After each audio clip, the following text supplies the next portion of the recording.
All right, hi folks, welcome to the show, episode 2 of the JavaScript for WordPress show. Very excited to have you on. In this show, I am talking with influencers in the JavaScript field, some inside the WordPress community, some outside of it, and asking them questions around this topic of learning JavaScript deeply. So I am really excited for the guest we have today. As an online educator myself, someone I look up to in the field, and I'm just going to try to run through a list of just some of what he's done. I mean, we've got React courses, Redux, CSS, Flexbox, of course, the biggest one probably known for ES6, and I know I'm missing more. Wes Bos, howdy, man! Welcome to the show. Thank you. Thanks. Hello, everybody. Nice to be here. Very excited to have you on. I know. Oh, Sublime Text book. Wrote the book on that. Command Powerline user. They're all coming back now. So I think a lot of people already know you as an educator, but tell us a little bit about Wes Bos outside of pumping out completely relevant, cool online courses. Yeah. So I'm Canadian. I've been a web developer for about 10 or so years now. I've spent most of my time building websites and web apps. I actually cut my teeth in WordPress. That's how that was cool. Not my first introduction to web development, but that was my first, I need something to manage the back end of this because I knew HTML and CSS, and I spent many, many years in WordPress. I still do quite a bit in WordPress, but my focus over the last couple of years has been heavy JavaScript, which is why we're here. True. Well, and we're gonna get into that. I just want to do a quick plug for kind of something that we don't have an official sponsor yet, but Wes and I are both going to be at a Day of Rest Boston, and that's coming up in March. From March 8th to 10th, there's going to be an all-day workshop. I'm going to be doing one on Intro to JavaScript on the 8th, and then there's an all-day conference with a bunch of speakers, and Wes is doing one on React on the 10th. So I just want to plug that event, really encourage folks to get out there if you can. You still have time to run it past your boss, see if you could get some education funds this year to come out to the conference and hang around for the workshops. There's so many workshops. In addition to ours, there's a bunch of half-day workshops going on. So just a plug for that. You can check it out at adayofrest.hm. And Wes, I'm excited. That'll be the first time we kind of get to meet in person too. So looking forward to that. It's going to be a hoot. Heyo. All right, so let's hop in our JavaScript time machine and go back to, can you remember your first lines of JavaScript, Wes?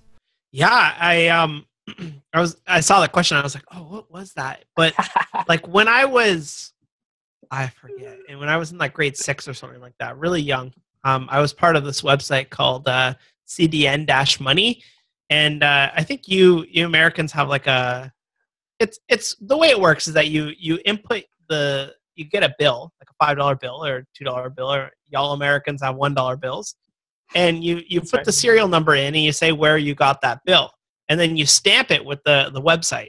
And then somebody else will find that, will get it as change. And then they'll put it in, you'll see your bill go. So I was super into that as a kid. I would just get lots of cash through it. And part of it was building your profile. And this was before MySpace or anything like that. And I realized you could paste JavaScript in it. So I found this coin that would drop and bounce across your profile. So I just pasted the JavaScript. And that was my first what is this JavaScript thing? I bet that was huge though, man. Yeah. You got something bouncing across the screen. Now I realize that was super insecure, because then if I can run JavaScript on my profile page. Yeah, I thought you were going to be so I hacked my profile to look like the best one possible. That's funny. That's actually the second time I heard about JavaScript was I was doing MySpaces, and some guy figured out that you can put a piece of JavaScript on your profile that will click the button to add him as a friend, but then will also post that JavaScript to their profile. So what he did is he put the snippet, and then within an hour, he had everyone on MySpace as a friend, because it just rippled through. It was like a virus, and that was. But nobody even at MySpace knew that you couldn't do that. It was hilarious that you could just run arbitrary JavaScript. Wow. So that takes you back. I mean, something that you would definitely be thinking about today. And definitely, man, if that were to happen, crazy. But yeah, so wow, so two kind of interesting levels, both at a high security level, but also at, literally bringing in the money bouncing across the screen with JavaScript from early on. So kind of taking it back, obviously you've come a long way since hacking on MySpace pages. Have there been times, projects, or just things that piqued your interest that kind of caused you to go and jump in deeper into JavaScript, the language, or surrounding technologies? And if so, how did you approach that? Yeah. At first it was just like my first like real intro to JavaScript was building websites with jQuery and building stuff. So I was building WordPress sites, and you needed a slider or something and be able to get it to work. So you pull it in and figure out how all that stuff worked. But really when I got into it was I was building like a store locator with WordPress. So I had a bunch of stuff in WordPress and needed to pull them. And at that time there was no API. So I just you had to build your own like endpoint that would pull in data from the WordPress database. And that's where like I think a lot of people have this in JavaScript, but they also have it in WordPress, where you get a plugin to do it. You can cobble some stuff together. Sure. But when the client comes back and says, okay, that's pretty good, but can we do this? Most people go, I hope there's a setting for that, because I don't know what to do if there's no setting in my, whether it's a WordPress plugin or a jQuery plugin. So like, I had to hit that a couple times when I realized like it's not enough just to be able to cobble stuff together and copy paste from Stack Overflow. Like you actually have to know what's going on if you want to be building any sort of significant stuff. Yeah, and that's a really good point. I think a lot of folks get in, especially in the WordPress world, into the PHP from, okay, I want to learn how to customize a theme, but when a plugin functionality or like a map picker, that drops off, that's a whole nother world. So to be able to pick up where that goes off, but I imagine now you look at something that a plugin working with a map and you're like, oh, okay, they got some basics here. I could work with this. Let me stick this here or move this around how I want, huh? Yeah, and I think you also find yourself, as you become a better WordPress developer, JavaScript developer, you find yourself reaching for plugins less, because you're like, I could use it and modify it, but that's a pain in the ass. So I rather just build it for what the pieces that I need, because I don't need absolutely everything in there. I just need the couple pieces that I do need. Sure. And actually, I want to get to asking you about some of the pieces that you do need. Eventually, at some point, I want to ask you about your course, but we're going to get that down the road, because I know that you do get into a bunch of different technologies, even some of your courses. So maybe when did you start to get into frameworks, or kind of past the limits of what jQuery was allowing you to do, or maybe it was you went down, vanilla JavaScript, I got to dig into that more now, after jQuery was kind of comfortable pulling in plugins and tools like that. My first intro to it was when Backbone got popular. I don't know when that was, like five or so years ago. Backbone started to get popular, and I learned it. I didn't have a whole lot of use for it, just because in a lot of the cases, if you're just building websites, you don't necessarily need something like that. So yeah. I knew it, and I was like, oh, cool, but like I couldn't really like cut my teeth in it, so I didn't have any projects. But maybe about 4 years ago, a client of mine needed lots of Angular stuff, so I moved in. I learned Angular, and I built all kinds of. Nice. I built like a Markdown editor in Angular, and a search, and just a whole bunch of different like components of a website, and that's interesting to hear, because it doesn't have to be your entire website built in Angular or React or whatever it is. It can just be pieces of your website that are more complex than others. So I did Angular for a couple of years, and then about two and a half years ago, I started dipping into React, and I've been on the team React ever since. So that's pretty cool. Backbone was one of the big ones that gained popularity. Of course, it was one of the first one that was implemented into WordPress core. So you still see stuff in there with that, and Angular has had its roots for a long time. I didn't realize that you had worked with it like that. When you got into each of these frameworks for the first time, how do you go about learning this framework? Obviously, it gets easier with each one, but take us through kind of your steps of learning and implementing? For me, it's very much just grabbing pieces from all over the internet, because I'm the guy that distills it down into something that like you sit down and read it. But that's not how I learn. I learn just by like, so I'll go off and I'll do a tutorial on YouTube. I'll read a bunch of blog posts. I'll read the documentation. I'll build lots of little small examples. And then over time, as you're doing that, and then also like talking to people who actually know what they're doing to make sure that you're making best practices. Because cool. especially with Angular, you could do some bad stuff. So like talking to people who actually knew what they're doing and be like, hey, like what's the best way to approach this, rather than just making a mess in here. So I don't know, that's sort of what I do, is just talk to a lot of people, read a lot of blog posts, watch a lot of videos. Reading all the documentation. It's never fun to do that, but I find that that's how I learned WordPress as well. Is I just read the entire codex, and then you just have like a better idea of like what's out there and like what are the different pieces that you could possibly use, so that when you approach a problem, you go, oh, I read something about like a hook, or I read something about a factory. I'll go back and learn a little bit more about that. Cool. Nice. Yeah, I think that's some good advice. And I'm actually curious on the asking advice. I know that might be something hard for some folks starting out. How did you go about building over time people who you could ask for what is the right way to do something with Angular or other tools like that? Yeah. Most of it was in IRC. Back in the day, we would all hang out in IRC. It's not so popular anymore. Most people have moved to Slack rooms. So that's a good place to do it now. But generally, that's what I do with everything. I'm like, hey, I'm thinking about doing something this way. Like, is that stupid, or is that a good way to go about it? And just being like, I still do it now. I'll ask questions about stuff that I'm not sure, because there are experts in every single field, and they're happy to help, which is amazing. So why not take advantage of their knowledge and take some of that, right? So true. So true. Well put. So wow, so that kind of gave you some background and took you through working with the different frameworks. Obviously, I want to plug your courses on React, and then Redux coming out. Was that a shift in understanding, in kind of moving into a Redux model and flow around there? What were your thoughts with it? And it sounds like you're still kind of in the React camp. You still dig that as a platform? Yeah. Like, you mean like what's the purpose of building a React course, or what do you mean by that? What did I mean by that? Okay, I guess I was saying that you had done some work with, I was plugging your React course. You also have a Redux course, and I was asking more kind of along the lines of learning and different shifts in thinking when you got into playing around with Redux. Was that a shift from some of the way Angular was storing data? I know that way of working with things can be a little bit different for folks, and kind of a shift in how they're building their apps and where their data is being channeled out from.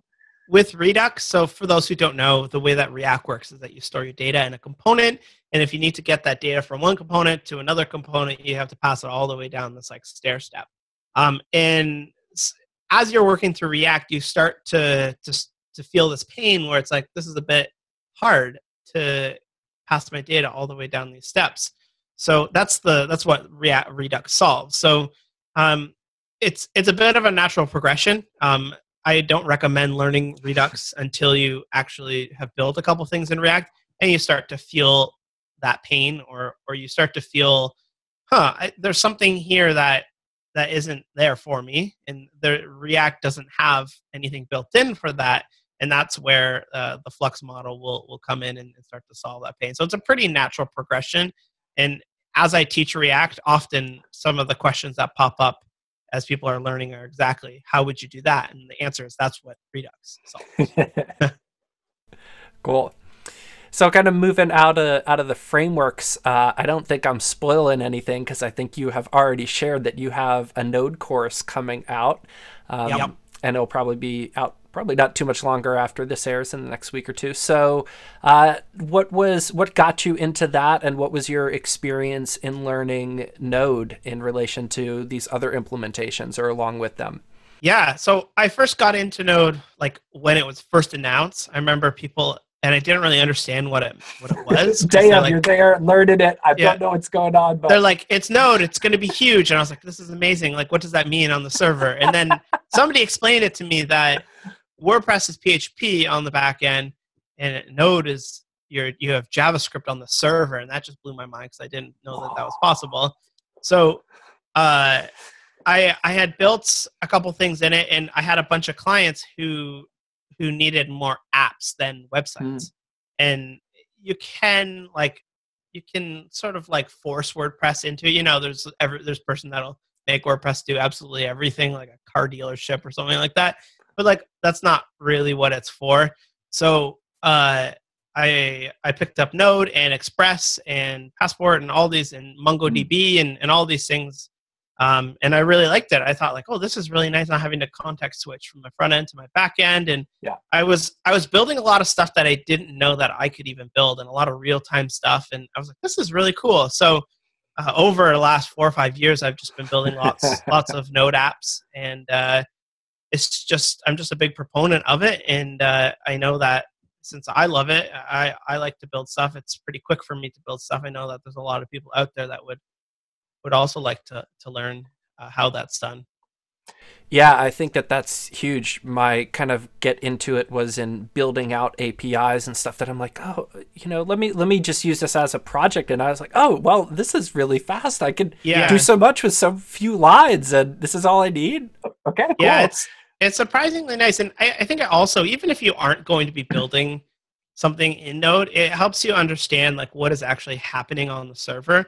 Because if you're always using WordPress and you're always just doing the front end, you don't necessarily understand what a server is and what's happening and what's a session or what are API keys and tokens and all this stuff. So it's nice to actually understand. I think that makes you a more well-rounded developer because you can clearly understand what is cores and all of these things like that, Yeah, agree. I mean, it is, we say the full stack developer, but it's also kind of the full of the language and its different implementations. Definitely pick up more as you go down that path.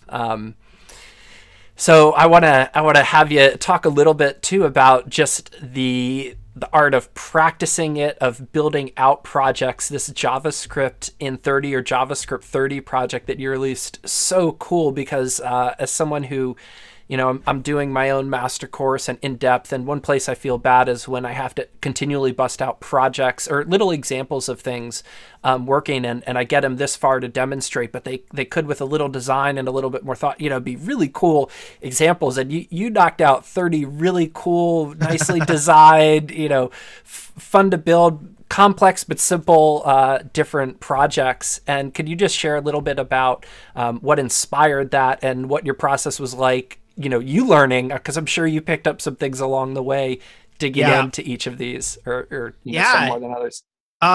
It really is. That's how I've learned. I've just got a hard drive full of little things that I've built just to like, I want to learn speech recognition, so I'll build a little thing. And it all comes from teaching in person or talking to people on Twitter, where they're not asking me for JavaScript. They're not asking me for vanilla JavaScript examples or stuff that looks good. But what I see from people is they say like, how do I get better? Like, what book do I sleep on? Or what is it that I need to do in order to get better? Because I've bought all these courses and I can't do it. And what I've been screaming at people is like, just keep doing it over and over and over and over again. But part of the problem is that people they don't get why to do it. So they'll do a foobar example, or they'll console log their brains out, but then they're like, I'm building websites here and none of this foobar stuff translates to it. So JavaScript 30 it's mostly DOM stuff. It's mostly interface and clicking, and there's some array stuff in there as well, but mostly DOM stuff. And I find the way to get people to follow through with stuff is if they are invested and excited about it. So they look really cool. I spent a lot of time on the design. I spent a lot of time making sure that they were fun to build. It's something that you actually want to finish. And then they're small enough so that you actually do finish it, and you get that little boost of, I did it. This isn't so hard, right? Like, rather than like a 6 hour, like I have longer courses where you can go through it, but some people just need that little boost of finishing it, finishing it, finishing it. And if you do that for 30 days in a row, you're going to obviously get better at JavaScript, but you're also going to get addicted to that little, oh, I can finish this. I can build it. So I don't know. There's just a whole lot where I just like I knew that this was going to be huge because I knew that people wanted help building stuff. I knew people wanted to have fun. I knew people were getting sort of burnt out on JavaScript, and the solution wasn't to do more console.log tutorials because that makes them more burnt out. The solution is just to bring it back to when they were really excited and new to JavaScript. And a lot of the stuff that we're doing in this is very new, like webcam and speech detection and synthesis. And there's crazy stuff in there that you would not do for your normal day job. Some of the stuff is very applicable. Some of the stuff you wouldn't do every day. But it all comes down to just doing a lot more and getting practice in. Yeah, I thought those exercises were so fun. And like, you're not going to get past the drum kit one, which is the first one, and like without being so interactive and happy with what you built. It's cool. And the webcam, I always go towards, oh, well, how could this be hacked here or there? And so enjoy things that get into the webcam and some of those other technologies. If you go on Twitter and see what people are posting, they're not posting like, I did what Wes told me.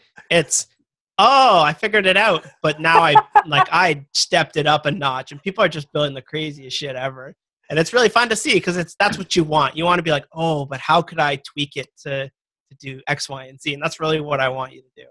Yeah, and I wanted to ask you that. You definitely have been seeing a lot of folks accepting this challenge, and they're posted up kind of day by day what they've done. And I imagine that, man, it must be through so many different channels that you watch your students learning, people who have taken your courses, feedback. You have some Slack channels here, and obviously, Twitter is probably another big one. But have you seen reaction from folks kind of taking these specific examples and playing around, and has that been helpful?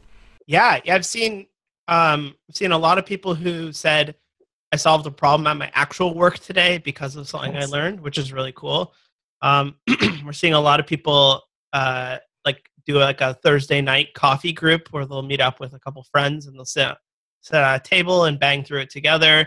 Cool. Seeing a lot of people who are just like teaming up over the internet and doing it together. So it's kind of cool to just like put it out there and be like, you guys figure this out. And like I did the videos, and I'll provide the hashtag and all of that stuff, but you are the community behind it. Yeah, for sure. So let me ask you this. Where are you now with your learning? What's new and interesting to you? I'm sure that there's always something on the horizon that's, that you just haven't learned yet, but if you got your eyes on. Yeah, I'm keeping my eyes on something called GraphQL, which rather than maybe next year it'll be a day of GraphQL. So rather than using a REST API to hit all your endpoints and bring back the data, the way that GraphQL works is that you give it a query and you say give me these 3 stores, but only give me the store name and the description, but they also populate their author's image. So you can get really specific as you would with like an SQL query, and then it'll bring back just that data from your models that might be totally separate, and you do the query on the back end. So I'm really interested. There's some stuff Apollo is around it, which is the ability to update your data, and there's just a sort of a layer on top of it. So I'm really interested to see where that goes. I've just been watching it, playing around with a couple examples, but I'm pretty new to that, but I'm keeping tabs on it. Cool. Yeah, that's a good one to know. I know as I was writing kind of the outline for this master course, and of course working a lot with the WordPress API, and also seeing at the same time these articles like, oh yeah, the REST API is dead, let's all move to GraphQL. And I'm like, oh well, all right, we still got another year or two at least until we're gonna have to adjust to that, maybe, hopefully. I don't think it'll move that fast. Sometimes people ask me why I don't, I'm doing an Express course. And of course, every month there's a new Express killer out there. And people are like, why don't you use that? And there's new and shiny stuff, but then there's also tech that you need to get the work done. And what people are actually using today is not necessarily the stuff, but it's not worth ignoring, but you don't have to pick it up immediately. No, and that's a good point. And it's kind of cool that we are, in the JavaScript world, of course, everything is moving so fast, but there's also been enough time, especially since, Node has come out and, of course, since jQuery has and some of these other major frameworks, that there are stable tools, and just because it has been out is not a reason not to use it. So stability can be a good thing too. Yeah, very good thing. Yeah. Well, let me ask you this in kind of a big picture sense. Of course, Matt Mullenweg has given this homework assignment, and we've, of course, all heard, and you've even written about the phrase learning JavaScript deeply. How would you define that, or what do you think is learning JavaScript deeply, or how do you know when you've learned it, or how do you set out an outline to go about something like that? Yeah, I think it's all about just actively going out there and building things. That's my whole mantra is if you build 1,000 things, you're going to get good at it. So if you're at a place right now where you're sort of cobbling stuff together, it might be time to just start with the fundamentals of JavaScript and build your way up. It's not the answer everybody wants to hear. People want to hear, just learn React and you'll be fine. That's what they want to hear from me. And they want me to tell them, just buy my course. But this stuff will always change. And by the time you figure out React, I guarantee it's going to totally change, or there's going to be a new framework out there. So the somewhat disappointing answer is just learn JavaScript, get really good at it. It's not going to be instant. You're probably impatient and you want to just learn it really, really quickly, but spend the next 2 or 3 years getting really good at it, and you'll be set for life. And as things change, you'll be able to adapt as you need to. Wow, really, really good, solid answer there. And actually, just that you even mentioned, take 2 or 3 years. This isn't something even in a couple months that you could really get to that level, no matter how many courses you take at once, right? Yeah, you just need to run in. It's the same thing I always tell my students. Like, I'll explain something to them, and they'll be like, but why? And I was like, just wait until I've told you this. Now wait until you bump into this problem. And you're going to come back and be like, oh, that's why Wes was talking about doing X, Y, or Z. And that's when it clicks in. Like, it's not going to click in when you're reading a book. There's no like rules and stuff. It's all about experience. And that stuff just takes time. Yeah, I love it.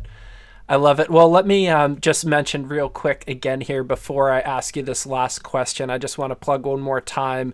A day of rest Boston. We're both going to be out there doing workshops, hanging out, checking out the talks. So if you can make your way to Boston, March 8th to 10th, come check out our talks. I'm doing an all-day workshop on JavaScript, and Wes is doing an all-day one on React. So I can't wait to check out his workshop, and I hope you all make it out there for that. So excited for that. And Wes, a lot of folks don't know, they've seen your online courses, but you also do teach in person as well. So you've seen a lot of different learning styles. You've come across a lot of different students coming at this field from a lot of different ages and background.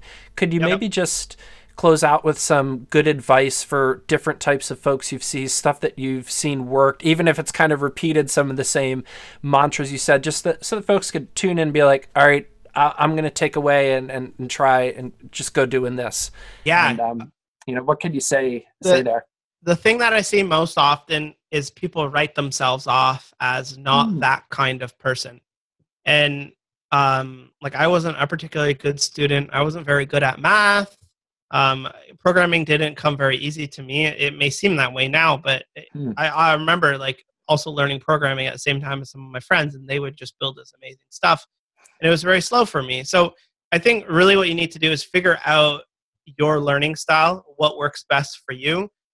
Sometimes for some people, it's much more creative. You need to be able to build visual stuff that you feel good about. For other people, it's just digging into the nitty gritty, like how scoping and all this crazy stuff works. So spend some time figuring out what works for you, and don't write yourself off as not a technical person, because I didn't necessarily like math and all of that stuff. But when I got really into programming, I became a math person because this stuff is really fun. And then you actually enjoy learning it, right? So please don't write yourself off as a not technical person. Yeah, for some of you, it will take much longer than some other people. And you will probably see the loud ones being like, I learned to program in 6 minutes and I'm amazing. But the quiet 99% are just slogging through it, having huge doubts that they're going to quit. They're not sure if they can ever accomplish it.